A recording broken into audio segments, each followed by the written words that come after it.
सुनिए माता अनुसुईया की कहानी कि माता अनुसुईया के द्वार पर जब नारद जी पहुंचे तो नारद जी महाराज ने देखा कि माता अनुसुईया के चेहरे पर जो तेज था, जो उनका तप था, जो उनकी तपस्या थी, जाकर के लक्ष्मी मैया को कहा कि माँ धरती पर क्या गजब की देवी है, पतिव्रता नारी।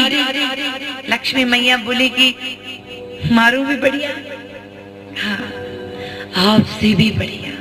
यही बात पार्वती मैया को कह दी, यही बात ब्रह्माणी मैया को कह दी।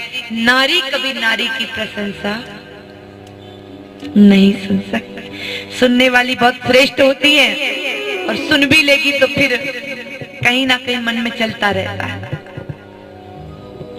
माताओं ने विचार किया हमसे भी श्रेष्ठ कोई नारी धरती पर है, कोई देवी। तीनों माताओं ने सोचा आने दो हमारे हस्बैंड को। आजकल तो यही बोलते हैं, पहले कोई पूछता था ना मेरी माताओं को कि ये कौन है, बताती नहीं थी। सीता माता जब वन में गई और अगर कोई इनको पूछता कि देवी ये दो कौन है, पुरुष और आप कौन है, तो माता सीता कहती है छोटे वाले जो गोरे गोरे रंग के ये मेरे देवर हैं और ये काले रंग के घूंघट निकाल ले।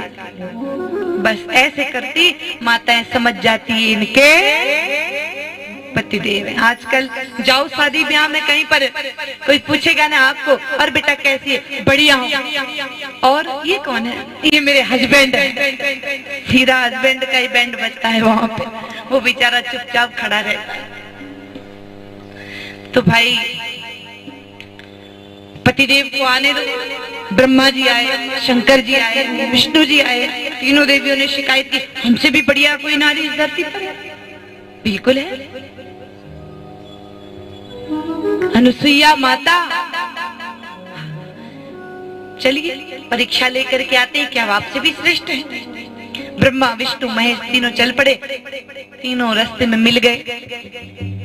ब्रह्मा जी पूछियो भाई आप कट जाओ कि जटे आप जाओ बटे मत जाओ।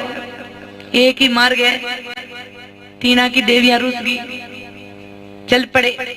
अहिल्या माता अनुसुईया माता वहां पर प्रेम से अपनी सेवा में लगी थी। इधर तीनों साधु का रूप बना करके पहुंचे और आवाज लगाते हैं भिक्षाम देही भिक्षाम देही भिक्षाम देही।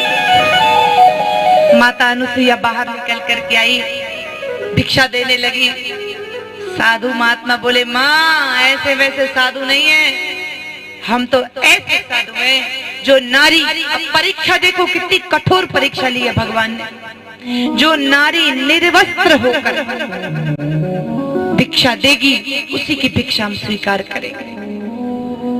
अनुसुईया माता ने देखा रही कौन सी कंपनी के साधु, आज तक तो ऐसे कोई साधु संत आए नहीं।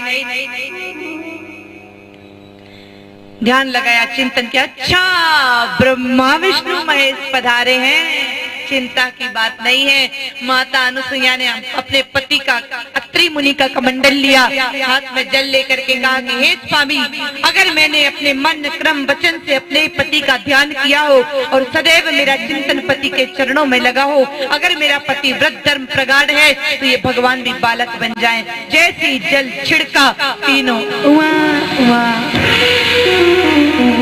उठा के ले गई, पालने में डाल दिया, झूला झूला रही है और दूध पिला दिया। और माँ अपने बच्चे के सामने कपड़े बदले या कपड़े खोले, उसका पतिव्रत धर्म नष्ट नहीं होता, भिक्षा भी दे दी और शर्त भी पूरी कर ली। ऐसी थी माता अनुसुईया। अब इधर चिंता में, अब माता जी ने तो झुला दिया तीनों को झूला, इधर लक्ष्मी मैया, पार्वती मैया, ब्रह्माणी मैया की आए, राम देवता कटे गया। अनुसुईया माता के द्वार पर गई, अब घर में घुसने की हिम्मत नहीं हो रही। माता अनुसुईया ने देखा है बाहर कौन भटक रहा है, बाहर आई, ओ देवियों किधर से, क्या काम है। तीनों माताएं बोली सासू माता। अब भगवान बालक बन गए तो सासू ही हो गई ना। अनुसुईया मैया ने कहा देवी हो, हमारा छोरा छोरी तो छोटा छोटा है, तो छह फिटकी बहुआ कटवाई। माफ कर दो, क्षमा कर दो। ये लीला थी परमात्मा की नारियों को संदेश देने की। माता अनुसैया ने वरदान मांगा कि जो नारी पतिव्रता होगी, जो नारी पतिव्रत धर्म का पालन करेगी, उस नारी की महिमा भी होगी और वह देवी परमात्मा के धाम को प्राप्त करेगी। ऐसा वरदान मांगा, भगवान अपने धाम को लौट चले और माता अनुसैया अपने सेवा में लग गई।